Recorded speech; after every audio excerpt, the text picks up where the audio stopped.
Хөдөлмөр эрхлэлт ажил олгогч нарын заавал зочлох ий хөдөлмөр цэгэм.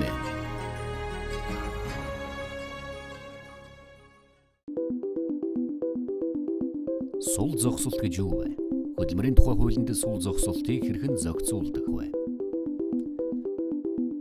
За тэгэхээр өнөөдөр бол сул зогсолтын асуудлаар бол одоо би та бүхэн тайлбар хэлье гэж бодож байна. Сул зогсолтын асуудал бол одоо энэ ажил олгогч ажилтан хоёрын хоорондын харилцаанд одоо байнга гардаг асуудлууд нэг байж байгаа. Энэ талаараа бол одоо хүчин төгөлдөр мөрдөгдөж байгаа хөдөлмөрийн тухай хуулинд бол энэ зохицуултанд орсон байдаг.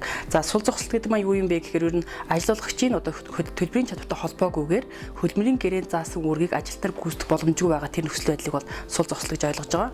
Ер нь бол байгууллага сул зогсолт гарсан тохиолдолд яах вэ гэхээр ажил олгогчийн зүгээс бол тухайн хүнийг одоо хөдөлмөрийн гэрээнд заагаагүй өөр ажил үйлчилгээгээ байгууллага дотор хангах эсвэл өөр ажил олгогчтой тохиролцсон үндсэн дээр өөр байгууллагад ажил олгох гэсэн ийм хоёр зохицуулт байж байгаа.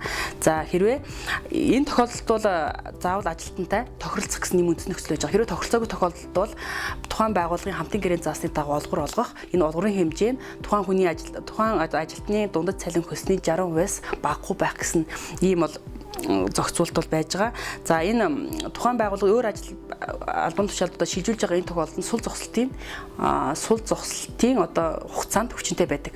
Хэрвээ сул зогсолтын хугацаанд сул зогсолт арилмагц энэ үндсэн ажилт нь бол эргүүлэн томилж үндсэн ажлыг гүйцэтгүүлэх ёстой байдаг. Энэ жур малдагдсан тохиолдолд бол тухайн хүний хөдөлмөрлөх эрх зөрчигдсөн гэж үзэж одоо холбогдох байгууллагад нь хандаж одоо хөдөлмөрлөх эрхээ сэргийлэхийн эрх нь бол ажил олгогчд бол байж байгаамаа. Хөдөлмөрийн хуулинд сул зогсолтыг хэрхэн шийдвэрлэх тухай хүргэлээ. Илүү дэлгэрэнгүй мэдээллийг ий хөдөлмөр цэгэм цахим хуудаснаас.